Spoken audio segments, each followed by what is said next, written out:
جب گولے گرتے ہیں، عمارتیں گرتی ہیں، تو صرف دیواریں نہیں ٹوٹتی، دل بھی بکھر جاتے ہیں۔ یہ کہانی ہے ایک ایسی محبت کی جو ٹوٹے ہوئے آسمان کے نیچے پروان چڑھی اور جنگ کی بھٹی میں جل کر امر ہو گئی۔ یاسر غزہ کا ایک نوجوان جو میڈیکل کا اسٹوڈنٹ تھا اور ایک دن دنیا کا بہترین ڈاکٹر بننے کا خواب دیکھتا تھا۔ سلمیٰ ایک نوجوان لڑکی جو اسکول میں بچوں کو پڑھاتی تھی اور کہتی تھی محبت بھی تعلیم کی طرح ہوتی ہے، سکون دیتی ہے۔ ان دونوں کی محبت کی شروعات سلمیٰ اور یاسر کی ملاقات ایک ہاسپٹل میں ہوئی۔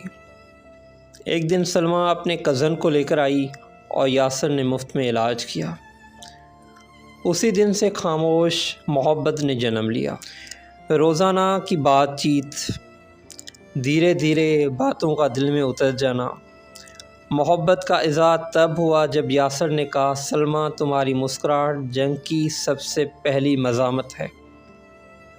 ہاں، محبت کا اظہار تب ہوا جب یاسر نے کہا سلمیٰ تمہاری مسکراہٹ جنگ کی سب سے بڑی مزاحمت ہے۔ 2023 کے اختتام پہ غزہ پر شدید بمباری شروع ہوئی۔ یاسر ایک فیلڈ کلینک میں خدمات دے رہا تھا اور سلمیٰ پناہ گاہوں میں بچوں کو سنبھال رہی تھی۔ ایک دن یاسر نے سلمیٰ کو کال کی، اگر کل نہ ملا تو سمجھ لینا میں تمہارے لیے شہید ہو گیا۔ اس کے اگلے دن سلمیٰ کی عمارت پہ بمباری ہوئی۔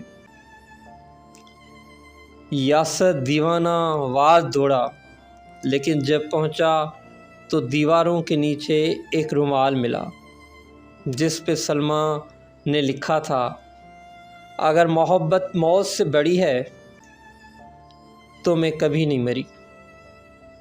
ہاں، یہ لکھا تھا اگر محبت موت سے بڑی ہے تو میں کبھی نہیں مری۔ دنیا کی آنکھیں نم ہوئی۔ یاسر کی ویڈیو جس میں وہ گری ہوئی عمارت کے سامنے رو رہا تھا دنیا بھر میں وائرل ہو گئی۔ لوگوں نے لکھا جنگ صرف زمینوں کو نہیں، محبتوں کو بھی چھین لیتی ہے۔ یہ ویڈیو ایک پیغام بن گئی کہ محبت کبھی ہار نہیں مانتی، چاہے زمین بھی اجڑ جائے۔ یاسر آج بھی سلمیٰ کے خواب دیکھتا ہے، کہتا ہے دنیا میں امن آ جائے تو شاید محبتیں دوبارہ بھی ہو جائیں۔ یہ کہانی ہم سب کے لیے پیغام ہے کہ محبت بندوق سے نہیں ہارتی، صرف خاموش ہو جاتی ہے، اور جب وقت آتا ہے پھر سے آواز بن جاتی ہے۔ میں ہوں قاسم خسرو اور آپ دیکھ رہے ہیں قاسم خسرو یوٹیوب چینل۔